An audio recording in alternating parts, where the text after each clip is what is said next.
this a group that has battled through some ups and downs so far this season? What does it say about a group to go and just drop one set on the recent road trip? I mean, I thought it was awesome. They did a great job on the recent road trip. You know, Long Beach State is not an easy place to play. The pyramid itself, you look up at the ceiling, it's like looking through a tunnel. So the fact that they're able to overcome that, let alone the crowd over there, it's pretty ruthless. And honestly, I think it prepared them for tonight's crowd because, you know, this time they'll have fans who are on the Wahine side of things. And talk about Amber Ajit, I mean, this girl has improved so much, especially I think that's in due part to her time out on the beach. You know, she's a lot more dynamic. She's digging balls that you would think a libero would dig, let alone the other side of that on the defensive side is her blocking. You know, she's able to track hitters, get up early on time. She knows where the setters are going. She's picking up on their tendencies, and she's not just blocking the ball. She's doing an aggressive move, getting up, and that ball's ricocheting down on the ground on the other side of the net.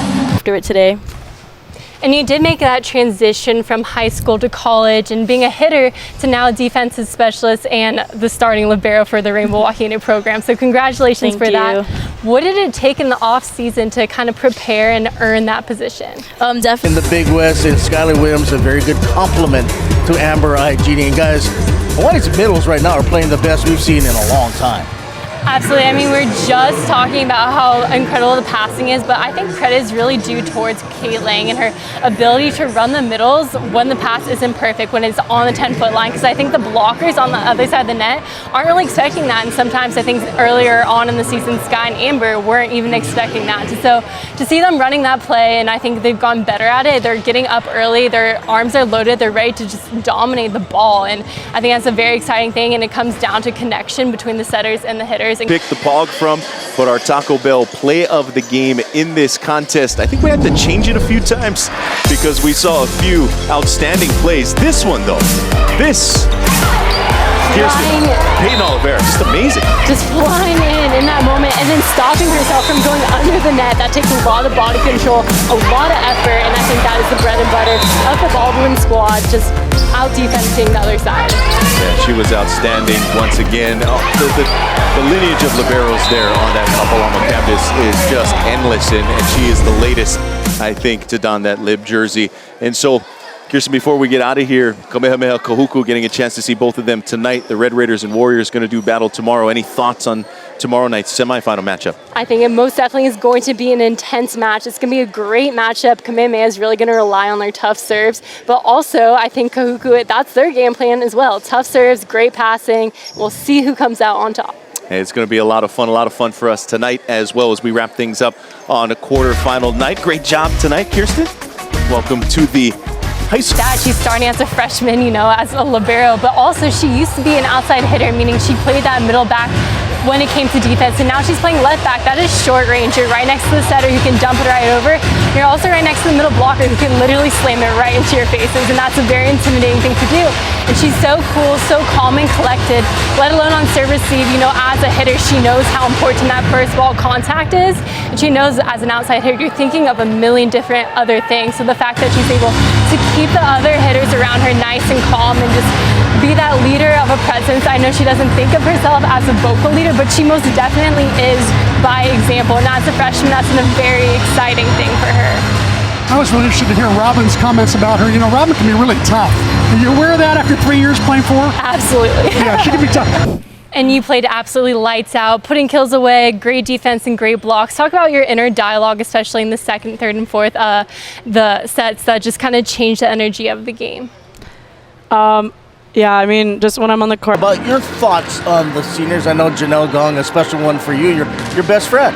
Yeah, absolutely. I mean, I saw both Skylar and Janelle Gong come into this program as freshmen, barely able to lift the bar, and then going from that to the 7-minute mile every single morning at 6 a.m. till now being starters and getting so much court time, accomplishing all of their goals, and I couldn't be more proud of them. And you know, they both really persevere through a lot of hard work, and they're empowered women. I think what they do now is empower the younger girls to be like, hey, this is what it means to be a leader.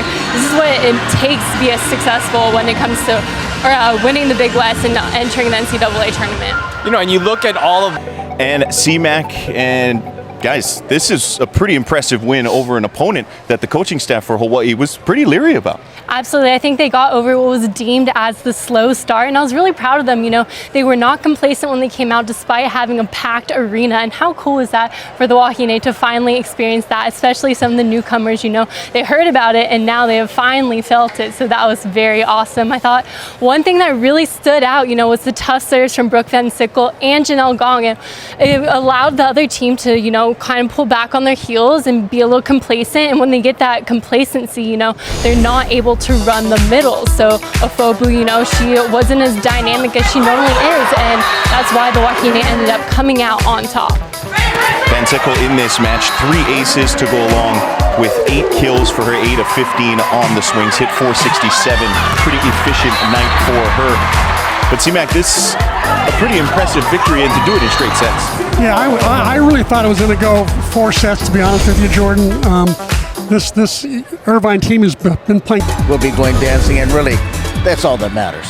It's going to be an exciting 24 hours until they find out where their first round is going to be played. But one thing that Coach Robin definitely emphasizes is what's in your control is doing your job and winning games and winning matches. So as long as they focus on that, they'll be just fine. You know, not the note that Hawaii wanted. You know what senior night's like. What's going through their minds right now? It is just so emotional. I mean, it's the last time you're in the arena. All your fans, all your friends and family are here to support you.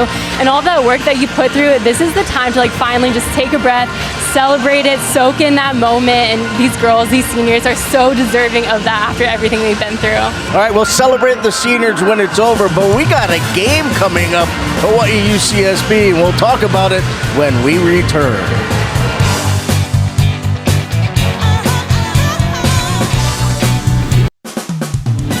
All right, the fans are in here, chance to pick up some things as well.